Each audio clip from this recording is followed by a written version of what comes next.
Channel को share करें, subscribe करें, नए पोस्ट पाने के लिए बेल आइकन दबाएं। धन्यवाद। सिद्ध मंत्र तंत्र चैनल में आप सभी का स्वागत है। आज मैं आप सभी के लिए लेकर आई हूँ एक ऐसा विशेष मंत्र जिससे सुंदरता प्राप्त होती है।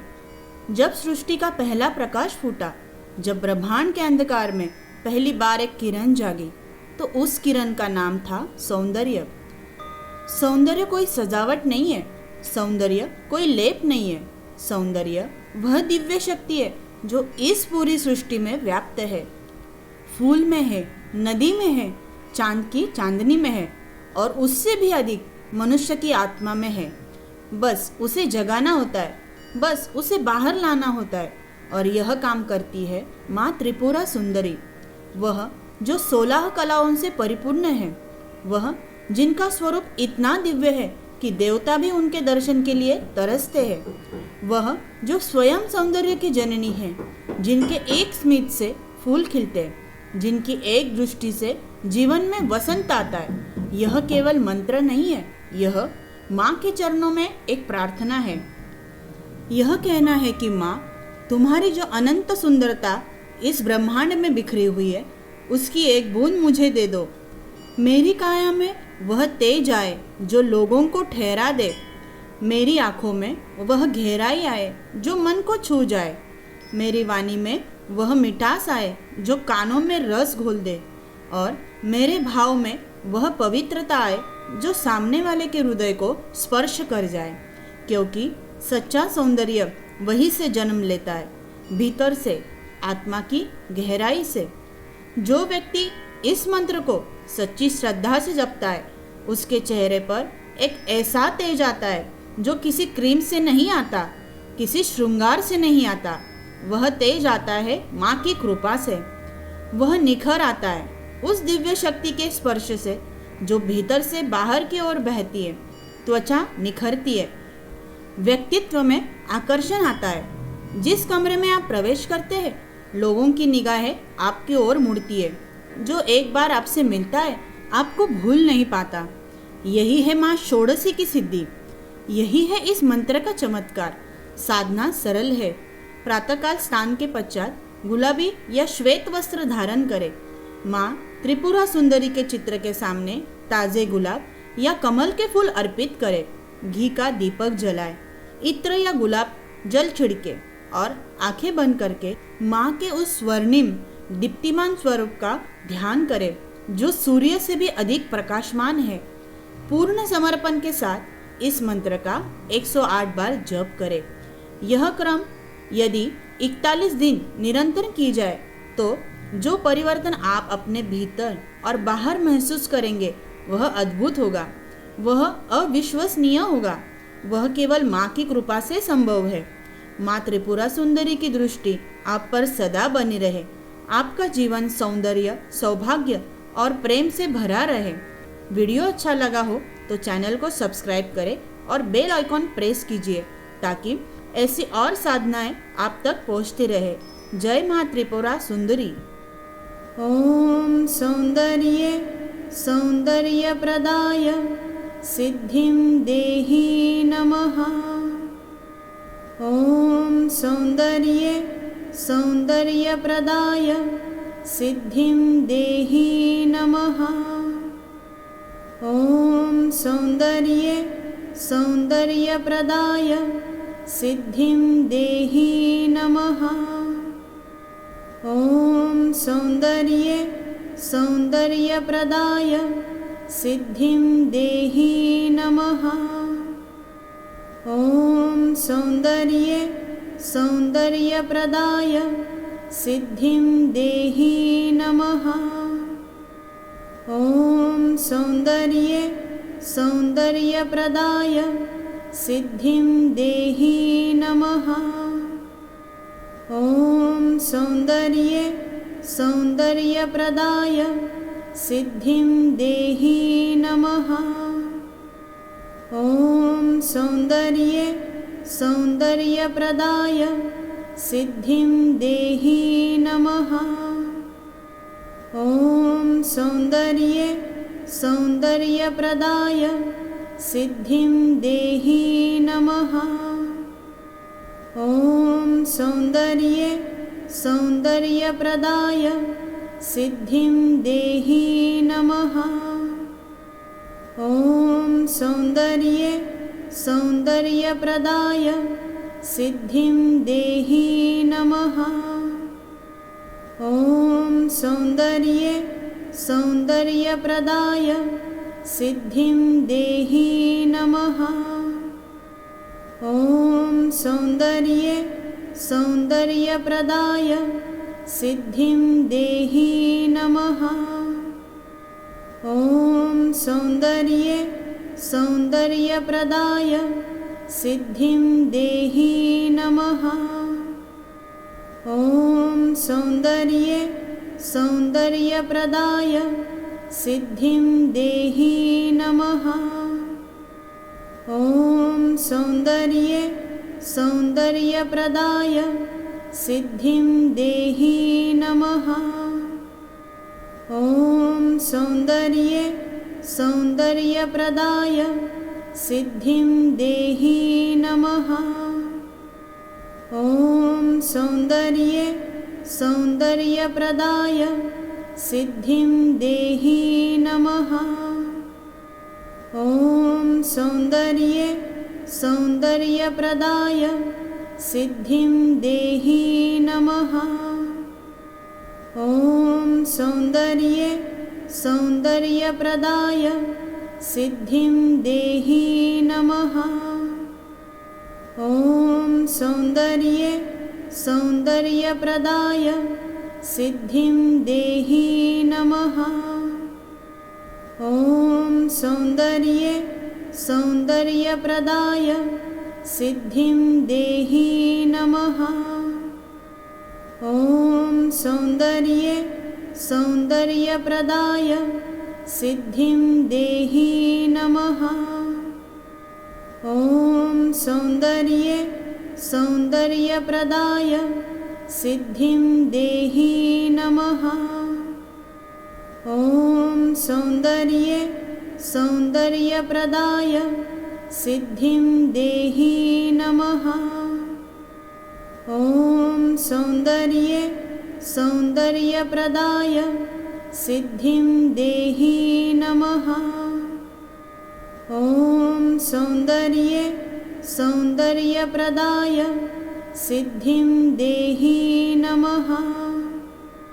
ॐ सौन्दर्ये सौन्दर्यप्रदाय सिद्धिं देहि नमः।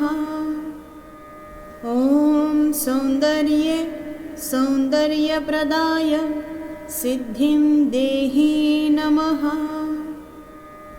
ॐ सौन्दर्ये सौन्दर्यप्रदाय सिद्धिं देहि नमः।